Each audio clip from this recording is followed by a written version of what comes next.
Ha!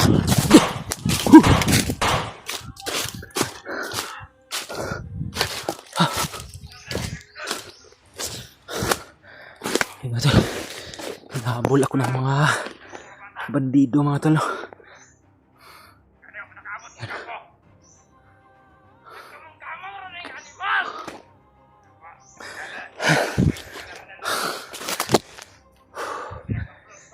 Namataan kasi kami ni Brad Dib mga tol na sumusunod kami kay Commander Arnel. Kaya nagpakita na lang po ako.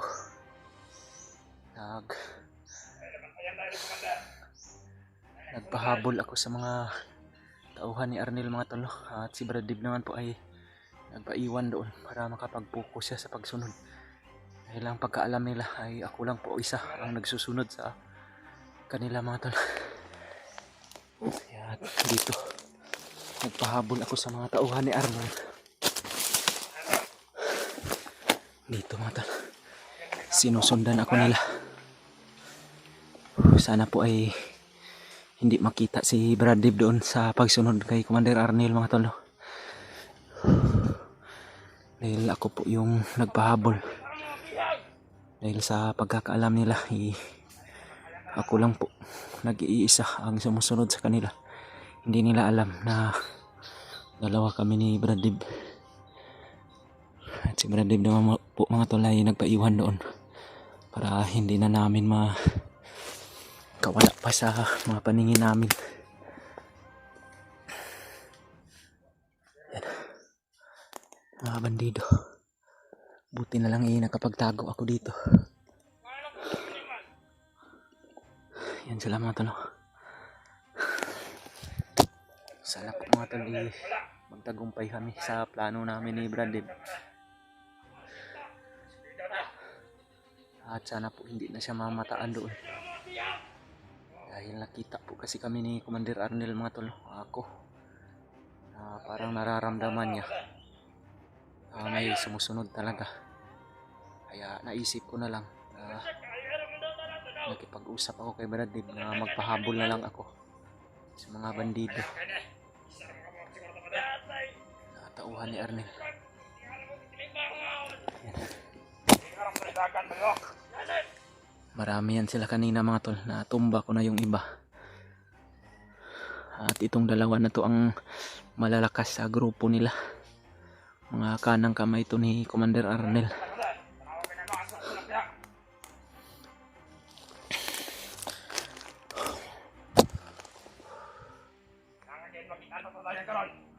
Ito lang yung paraan namin ni mga tol. Para hindi kami mabulabog ni Brad Dib. Nagpakita po talaga ako para siya po ang maiwan doon at makapag-focus siya sa pagsunod dahil malapit na yun sa kampo nila mga tol.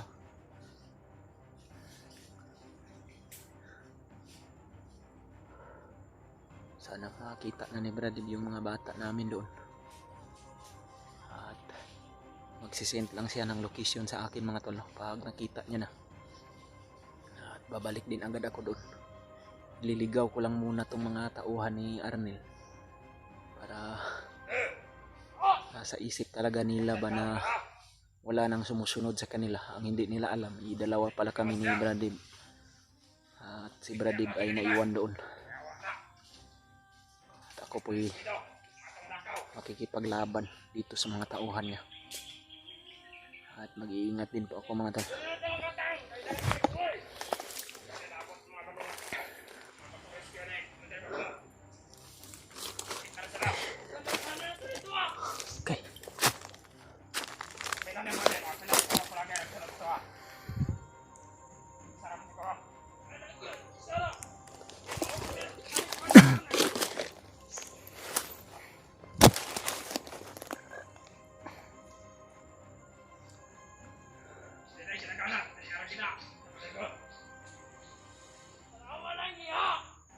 At may isa rin pala kaming kasamahan din mga tol na andito na din sa area na nakontak din namin ni Brad Dib.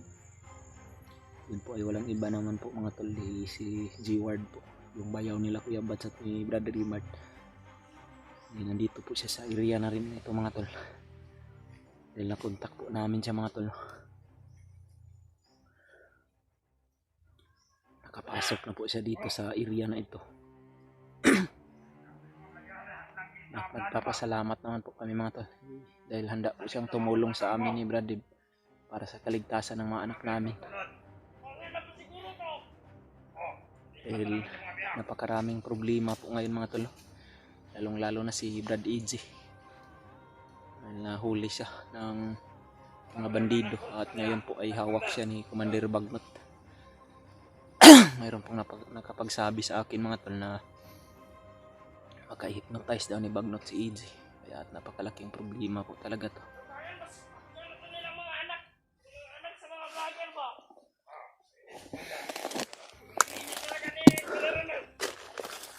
Yan po mga tol, yung mga bandido. At medyo malayo na po itong area na to mga tol, kung saan po ako nagpahabol doon sa kinalalagyan ni Brad Dib ngayon. At si kinaroroonan ni Commander Arnel.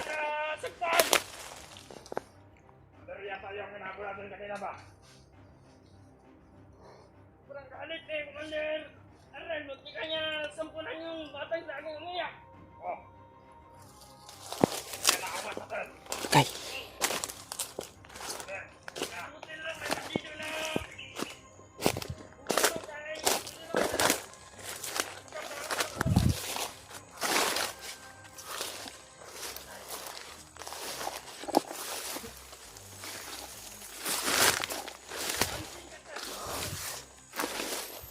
Kailangan kong umiwas sa mga bandidong yan mga tol. Teka.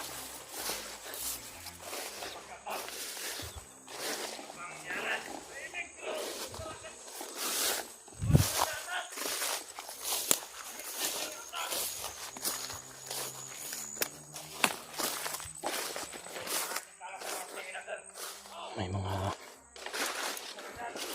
puno ng kahoy dito na yan. Isang kuta po talaga to ng mga bandido mga tol, itong area na to. Gagawin siguro nila itong mga kampo nila.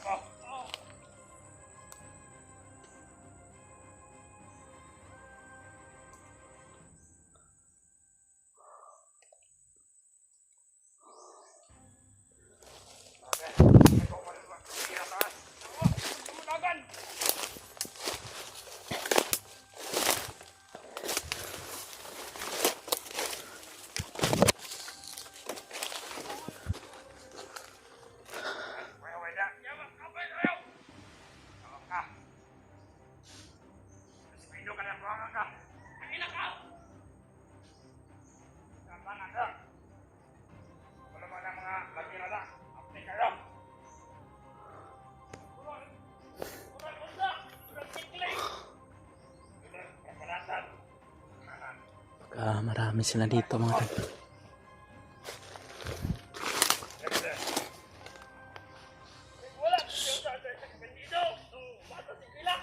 Lamiap. Wala na, balik ang ulo. Balik ang ulo ato. Bata si Kilak, murag bungong. Huwag niyong saktan yung mga bata. Wala silang Ay gani, itugan sa bandido.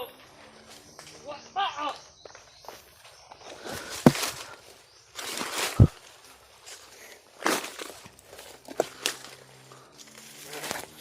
Ako na mga kudya betul. Nara dari ko. Sekarang kita padong kali ah. kanina lang ako sinusundan nito mga tol. Yan.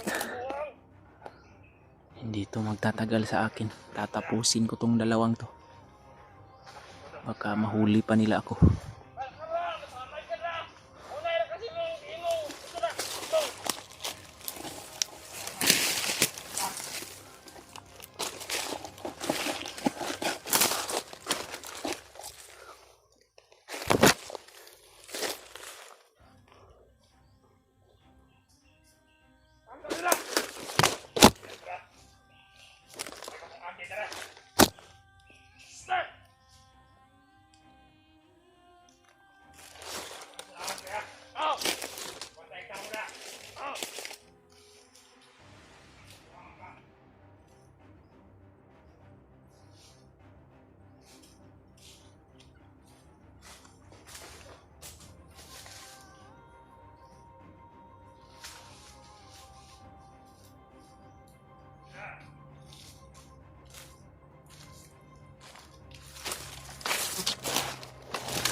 Tinapos ko na yung isa mga tol.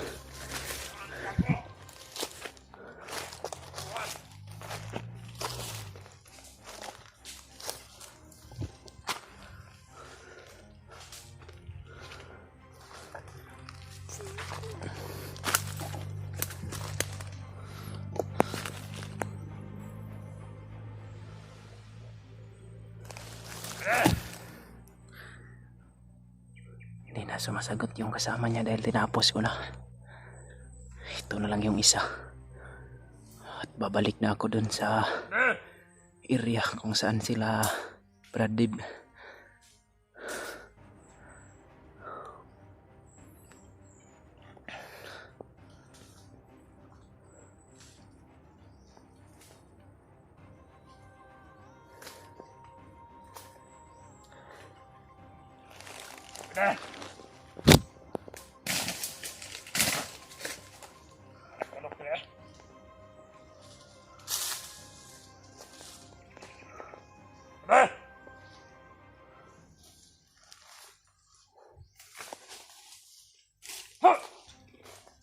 Yawa, namatay naman na. Limot pa.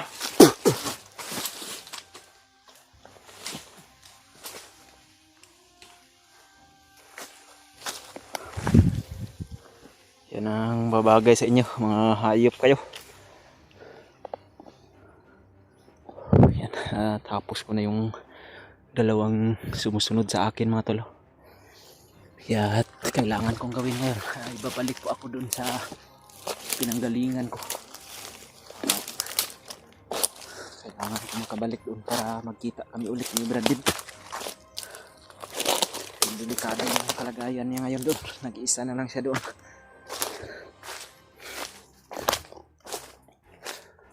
Babalik na po ako doon mga tol.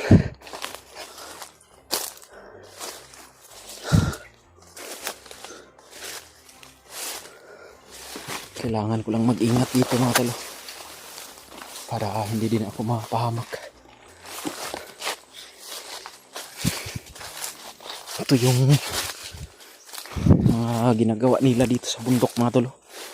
Yung mga bandido. Nagpuputol sila ng mga puno at sinisinso nila para gagawin naman nila itong mga kampo nila. Yan. Kailangan kong makabalik doon. Kailangan ang tulong ni Bradib para makita namin yung mga bata. Sana po mga tol, makakita rin na rin namin dito si Brad G-Ward mga tol. Yung bayaw ni Kuya Badsat ni Brad Rimad. Ayun, nakontak po kasi namin siya mga tol.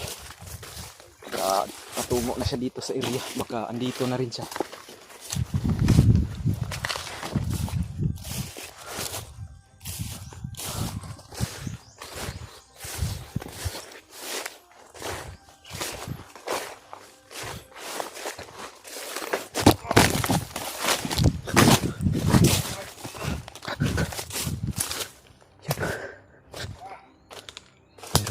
Bandido na naman mga tol na nagsipag sulputan.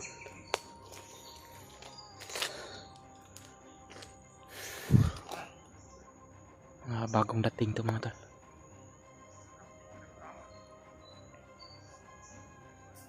Kailangan ko makabalik agad doon. Baka mapaano pa doon si Bradib, baka makita niya na yung anak namin. At baka susugod siya. Magpapadala siya ng yun mga tol. Kailangan ko makabalik agad doon. Dahil andito ng mga bandido. Hinahanap na nila ako. Hindi nila alam na mayroon pa akong isang kasamahan na si Bradib na napaiwan doon.